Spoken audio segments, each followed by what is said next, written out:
Now, for some of you data nerds out there like me, you might really want to understand what details are going on underneath the hood.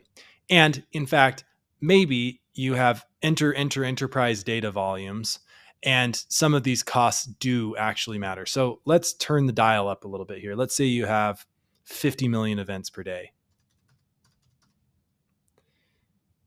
And let's go to the default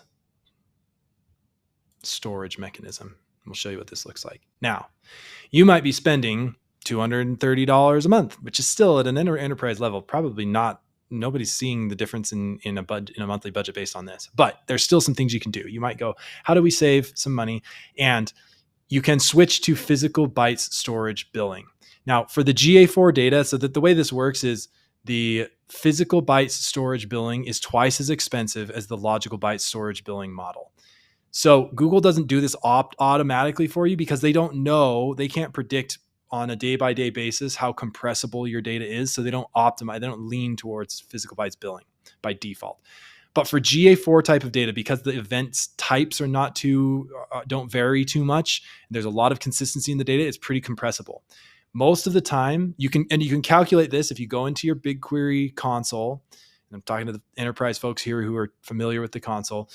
If you go into the BigQuery console and go to the details of one of the tables underneath a data set, you can see the number of logical bytes stored and the number of physical bytes stored. If you take the logical number and divide by the physical number, remember to calculate your megabytes and gigabytes appropriately, then you can find out what your compression ratio is. For GA data, for most high volume customers, this is at least 20. So the rule of thumb is if it's more than 2, which for almost everybody everywhere it is, then you're better off using the physical bytes storage. Now, let's see what that would do in this case with a compression ratio of 20. You go from 230 down to $22 a month. It's usually a 1 to 10 sort of ratio. Okay. The other thing to think about is whether you're turning on streaming data. Now, there's 2 types of data that BigQuery can receive from GA4, a daily data set that's an aggregated, or not aggregated, but it's compiled, processed once per day, and then a streaming data set where you get data within a few seconds of it actually being recorded, it's landed in BigQuery.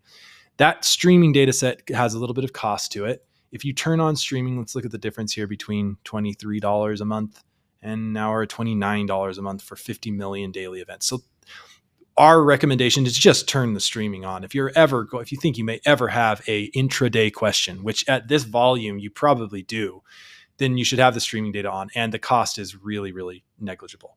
Now, so again, that all comes down to maybe we'll cover one more thing here really quick. The logical bytes storage or logical bytes per event is typically like a 1.8. If you're in e-commerce, it's like a 1.2. E-commerce has more parameters and events, the events are a little bit larger.